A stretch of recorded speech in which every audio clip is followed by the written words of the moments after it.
Trevas contra a luz.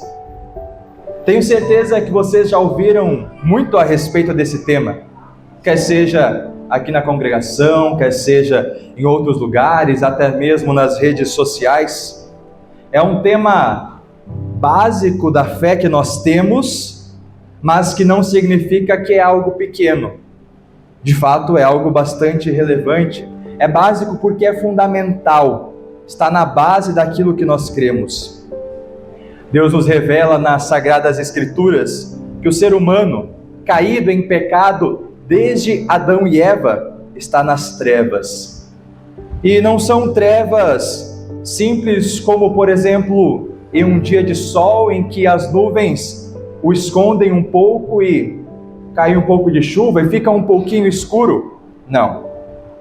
É de fato algo que nos deixa completamente cegos, tira completamente a nossa visão. O Criador também nos ensina que por conta desta escuridão, desta treva que está em nós, da qual nós já nascemos e que, em outras palavras, podemos chamar de pecado, nós não temos a capacidade para gerar luz própria. Nós não temos como acabar com a escuridão por nós mesmos. Não. O Criador nos ensina que isso não é possível. Mas a nossa alegria está em saber, nesta mesma palavra de Deus, que o próprio Senhor envia o seu servo para nos resgatar e nos libertar. Por isso nos alegramos, por isso temos esperança ainda em nossos dias. E é exatamente deste evento maravilhoso que o profeta Isaías está dizendo, na leitura que nós fizemos. O povo que andava na escuridão viu uma forte luz, a luz brilhou sobre os que viviam nas trevas. A luz brilhou através de Jesus Cristo, que de fato é a luz do mundo. A vida de Jesus, desde o seu nascimento até a morte de cruz e ressurreição, tudo o que era necessário ali foi feito. E quando nós fazemos a leitura do Antigo Testamento com os olhos já em Cristo, nós vemos que realmente tudo que precisava acontecer, aconteceu. Por isso nos alegramos, por isso podemos ter esperança.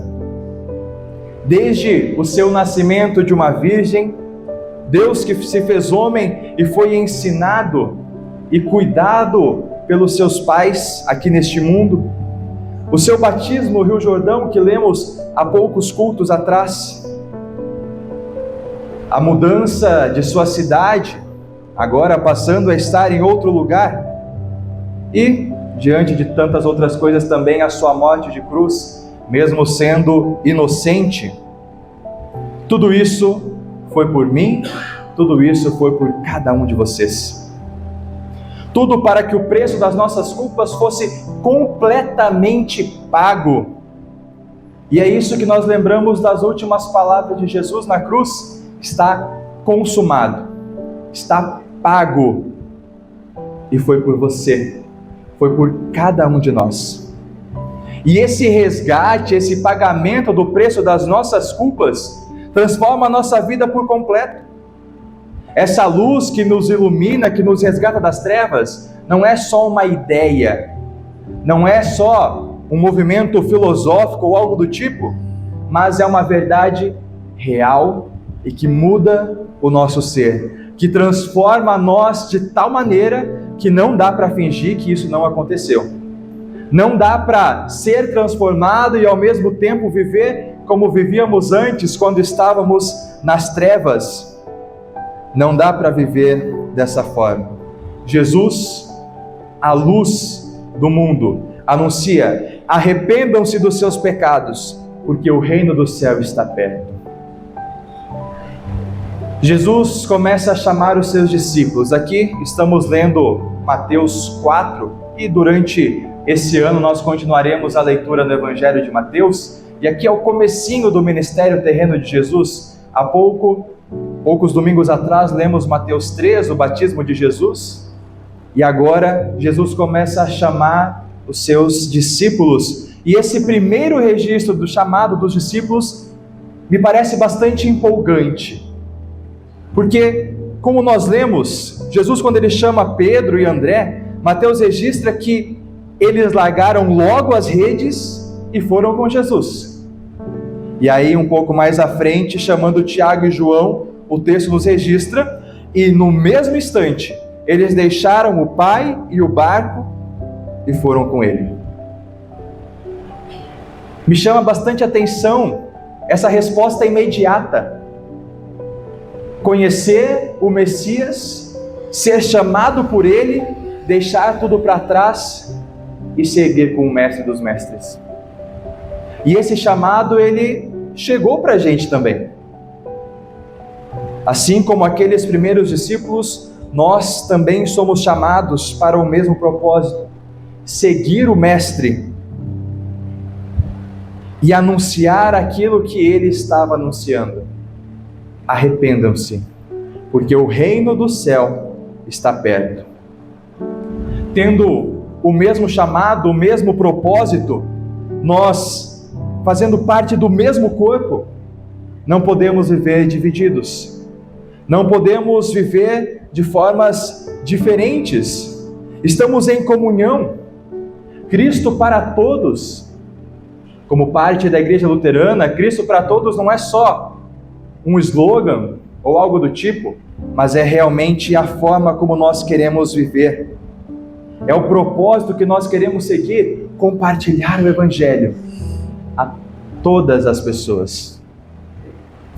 Todas as pessoas. Não como um dever ou um fardo, como assim, agora você está dentro dessa fé, agora você é obrigado a fazer isso no contraponto daquilo que foi feito por ti. Não como obrigação, não como fardo, mas como privilégio. Porque somente os cristãos têm a alegria e o privilégio de poder conhecer e compartilhar a maior de todas as bênçãos, o maior de todos os presentes. O Salvador veio, e veio para nos resgatar das trevas, nos trazer para a luz. Ser cristão é mais do que apenas conhecer quem foi seu mestre. É mais do que só acreditar que há 2000 anos atrás, aproximadamente, viveu um homem que andou por aí e estava dizendo várias coisas bonitas sobre amor, sobre estar junto, cuidar do próximo. Não é só acreditar que Jesus de fato existiu há 2000 anos atrás como uma figura na história, como qualquer outra. Mas é acreditar que aquele homem que há 2000 anos atrás estava aqui fazendo essas coisas, de fato é o Filho de Deus. E em verdade ele é Deus e homem. E ele veio, morreu inocentemente e fez isso de bom grado e para a nossa salvação. É crer que aquele Jesus que morreu na cruz e que no terceiro dia foi ressuscitado dos mortos, é de fato o meu Senhor e o meu Salvador. Aquele que transforma a minha vida. Não é só acreditar que ele existiu, mas é viver como ele viveu, anunciar aquilo que ele anunciou, crer que ele é o nosso Salvador.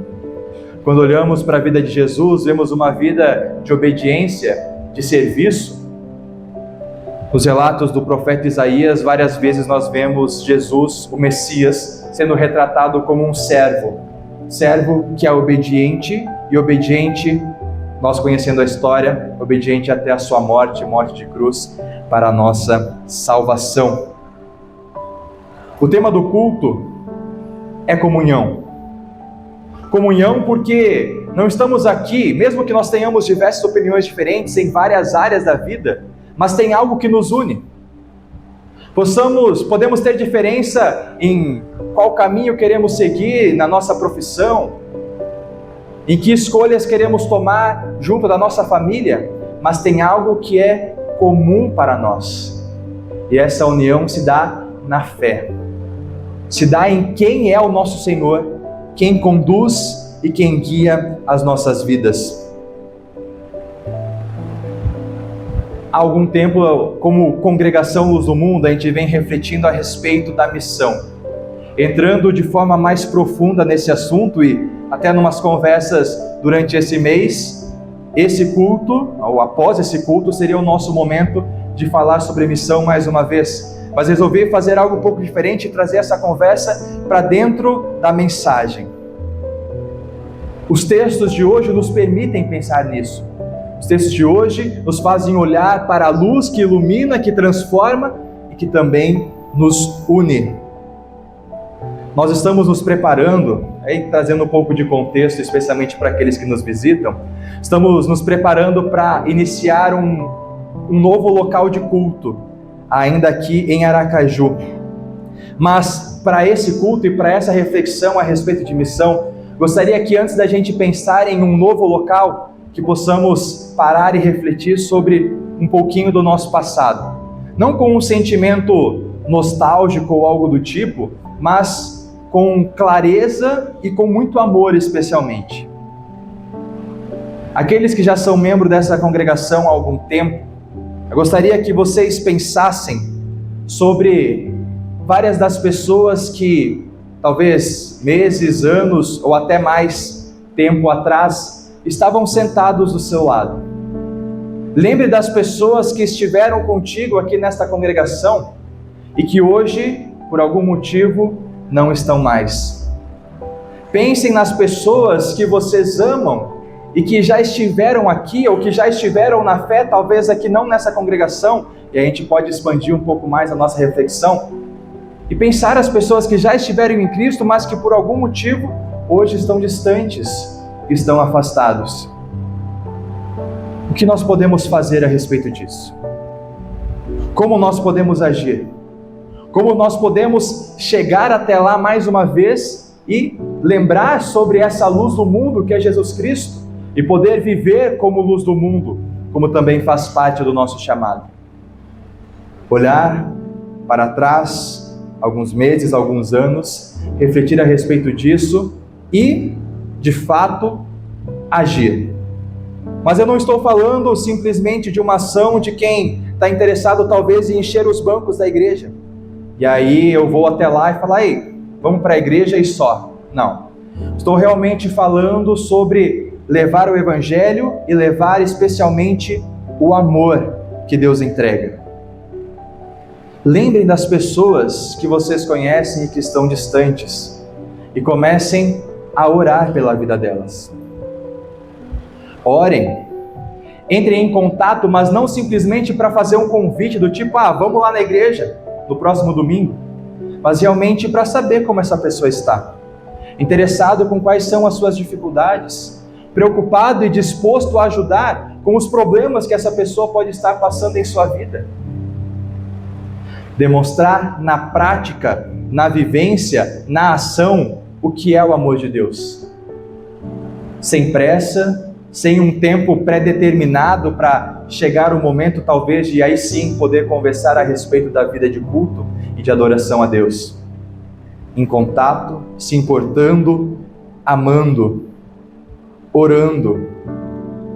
E em determinado momento vai chegar sim a oportunidade de poder estender o convite, de podermos estar mais uma vez juntos aqui, nesse culto de adoração, nesse culto de milagre, de perdão dos pecados. Não só um sentimento de que só estou aqui porque quero que você faça algo, mas realmente de acolher e demonstrar, falar, viver o amor de Deus. Porque essa função não pertence somente ao pastor, também não pertence somente a uma diretoria que foi eleita para liderar a congregação, mas faz parte do papel de todo cristão. Porque essa comunhão que nós temos em Cristo, essa união que nós temos, também nos faz olhar para onde queremos chegar, e lembrando as palavras de Paulo, de poder correr ou combater o bom combate, chegar até o final de nossas vidas e receber o presente e o prêmio da vida eterna.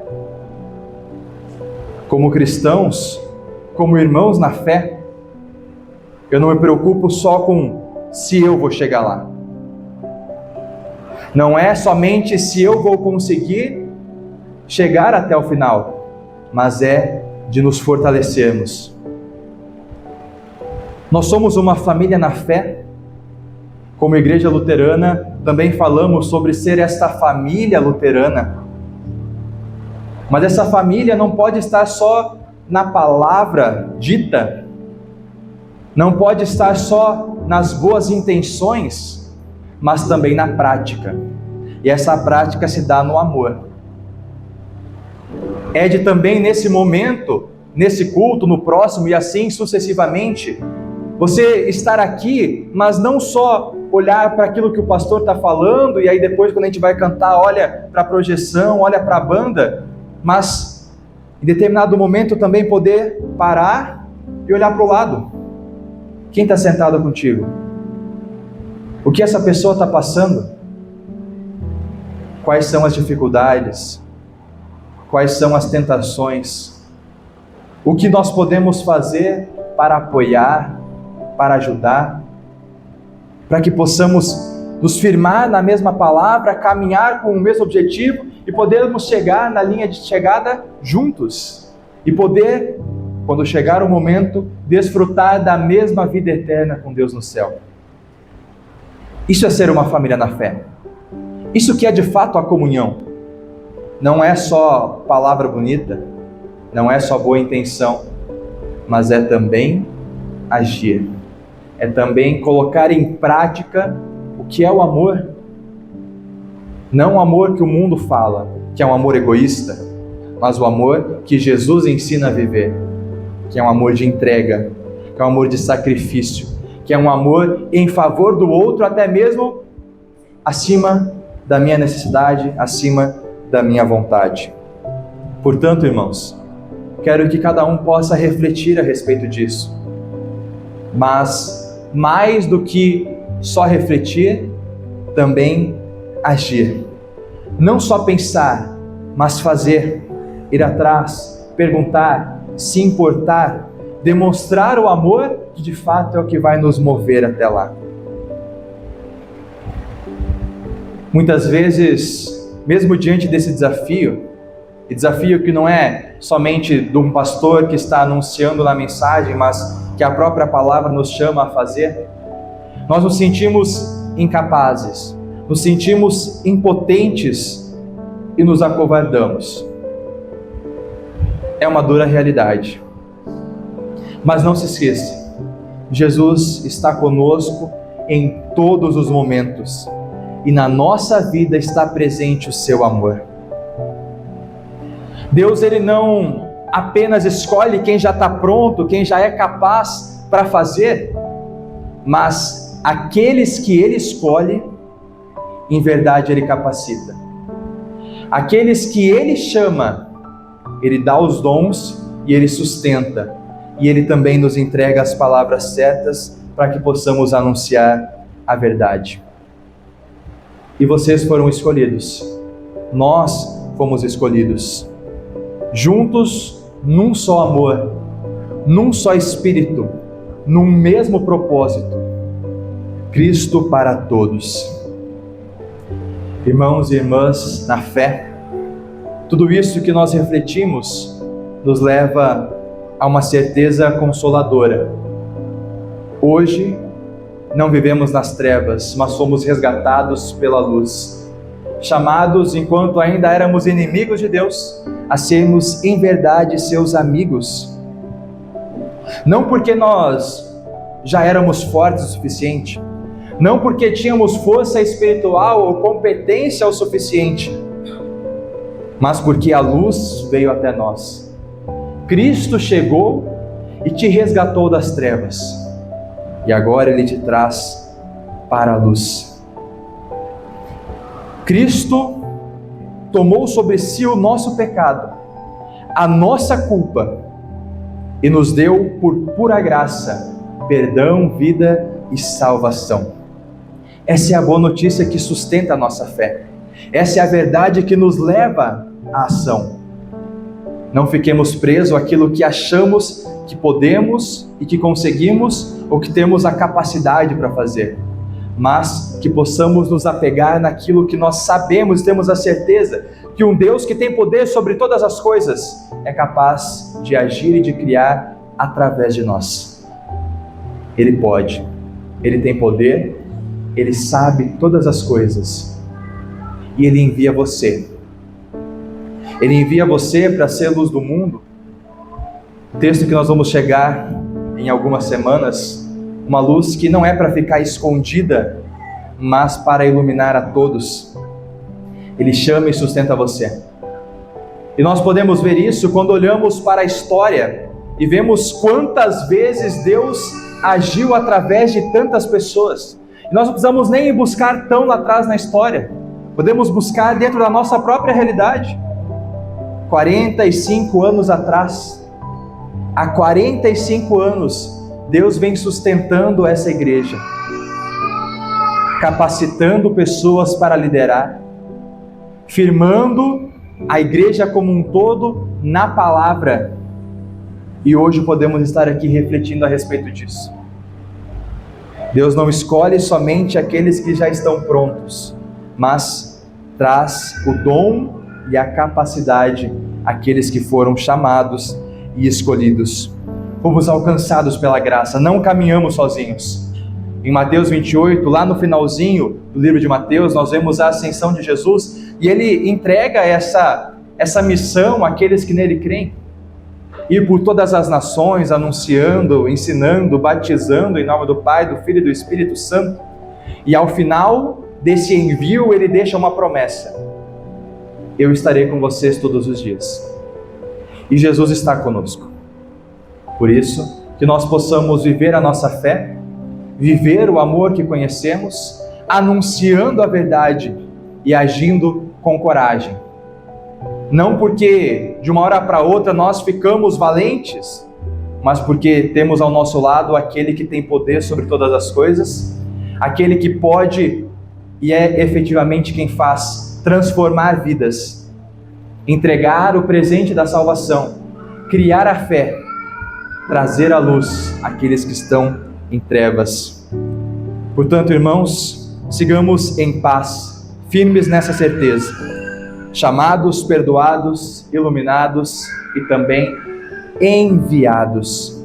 Não para carregar um peso, cumprir uma obrigação, bater uma meta, mas viver um privilégio, se alegrar na bênção que é poder anunciar a mensagem da salvação. Unidos em um mesmo amor, em um mesmo espírito, com o mesmo propósito, Cristo para todos. E a esse Cristo seja o louvor, a glória para todos sempre. Amém.